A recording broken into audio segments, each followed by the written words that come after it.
This is my go-to chocolate cake recipe. It makes the softest, fudgiest and most decadent chocolate cake covered with chocolate cream cheese frosting. You'll definitely be wanting another slice of this one. Welcome to Recipes by Karina, where I share with you how to make classic and simply delicious recipes. Make sure to follow my page or subscribe for a new recipe each week. To start making this chocolate cake, in a large bowl measure out the dry ingredients. We're going to need 3 cups or 375 grams of all-purpose or standard flour. You'll notice I give the measurements in cups and grams, so no matter where you live in the world, you should find this recipe easy enough to follow. This makes a pretty large chocolate cake, enough for 2 or 3 layers depending on your preferences. If you would like to just make a single layer chocolate cake, you can easily enough halve the recipe. For the printable version, follow the link to my website. The full list of ingredients will also be listed in the description box below. Since this is a chocolate cake, we're going to need 1 cup or 100 grams of a really good quality unsweetened cocoa powder. This is where you're going to get all of that delicious chocolate flavour from, so make sure you're using a good one.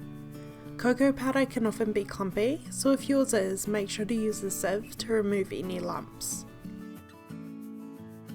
Next up, we'll need our rising agents, and this recipe uses both 2 teaspoons of baking powder and baking soda.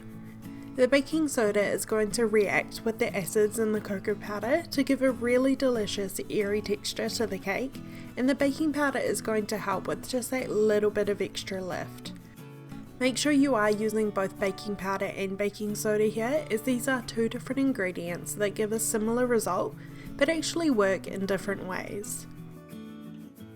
Let me know in the comments below what your favourite flavour of cake is. I have a feeling for most people that's chocolate cake. It's a delicious crowd pleaser, but if you do want to try something different though, I have a delicious vanilla cake recipe, or one of my favourites is banana cake with brown sugar buttercream. Incredible!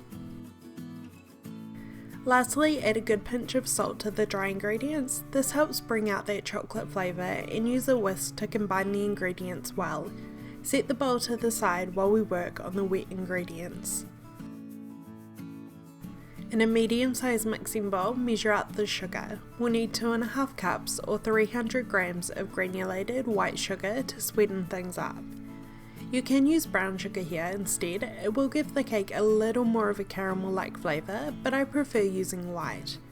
This may seem like quite a bit of sugar, and it is, but remember this makes a pretty large cake and it's not overly sweet at all. One great thing about this chocolate cake, and it's kind of different to other cakes in the way that it actually has a better flavour and texture the day or 2 after you bake it. The flavours have time to just intensify and it gets a much better fudgier texture. If you are planning on making it for an occasion, I would recommend to bake the cake one day, leave it overnight and decorate it the next day. There's no chance it'll dry out, trust me on this one.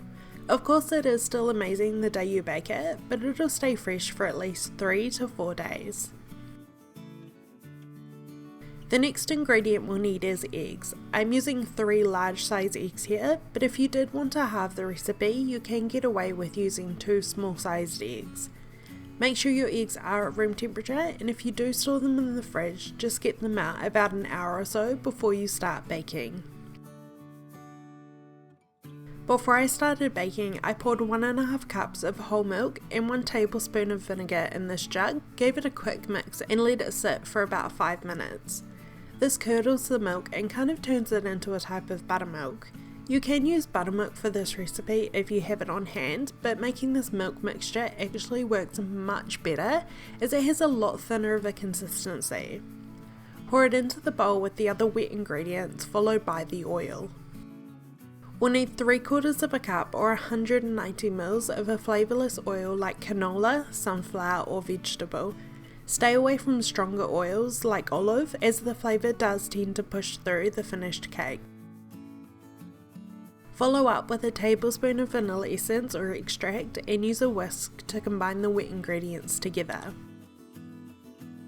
The last ingredient we'll need is 1.5 cups of strong hot coffee. This cake needs coffee. Even if you're not a fan of coffee, you won't taste it in the finished cake.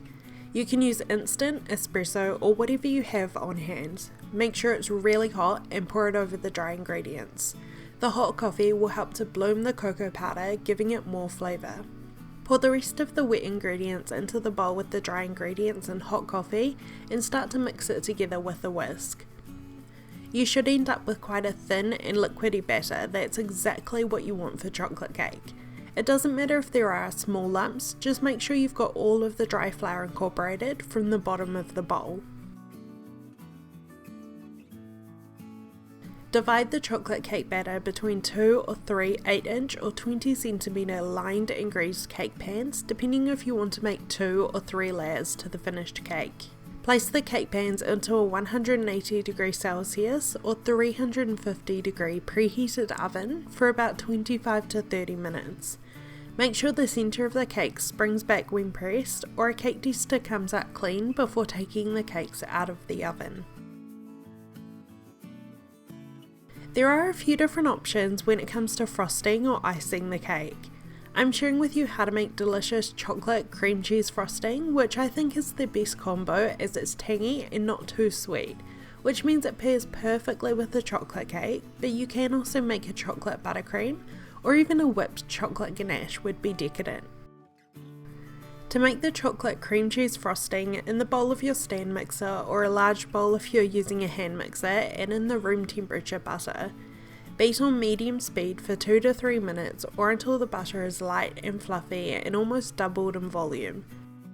Follow with the cream cheese and mix again for a further minute until incorporated.